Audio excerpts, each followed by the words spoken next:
In this video, we will review the basic functionality of the AirSpy tool.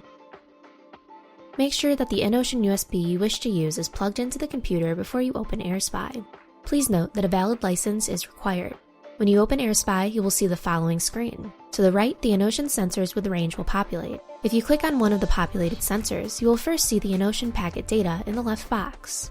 In order to interpret the data and identify the sensor, you will need to press the Learn button on the sensor or by right-clicking and manually setting the profile with Change Type. This will provide you with all the information that the profile supports. Below this box shows the RSSI value. If you click on the signal strength, a new window will appear with a graph of the profile's signal strength. You can show or hide the labels as needed. Below the two boxes are a series of buttons. To the right are the buttons that impact the InOcean sensors column. If you disable the Listen button, AirSpy will no longer listen to InOcean data, meaning no new sensors will appear in the column above. The Send button will allow you to create and send InOcean messages. We will go into further detail on this and the EEP button in a later video. Pressing the Clear button will clear the column and reset the sensor view. The up and down arrows will enable auto scroll.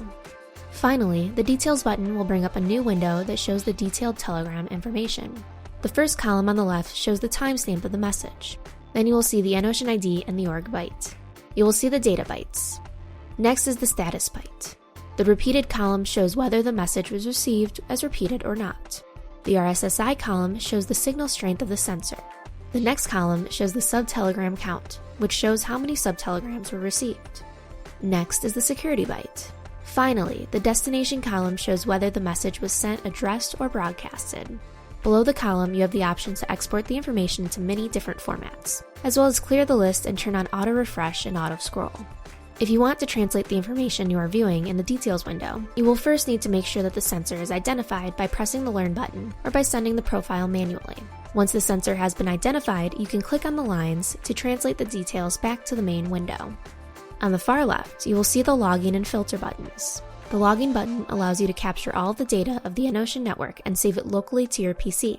The Filter button allows you to customize the InOcean sensors that you see in AirSpy.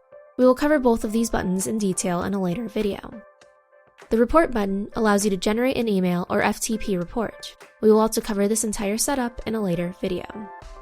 You are able to enable a repeater using your local USB. A level 1 repeater will repeat only original signals. A level 2 repeater will repeat an original and repeated signals. Below those buttons, you will find the Show Sub button that will show or hide the subtelegram count, and the Connect button that will connect or disconnect the USB.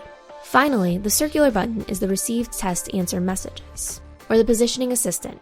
We will also cover this in a later video. This concludes the basic overview of the AirSpy tool. Subscribe for more tutorial videos on all of the Magnum Energy Solutions product line. And if you have any questions, you can find our contact information in the description below.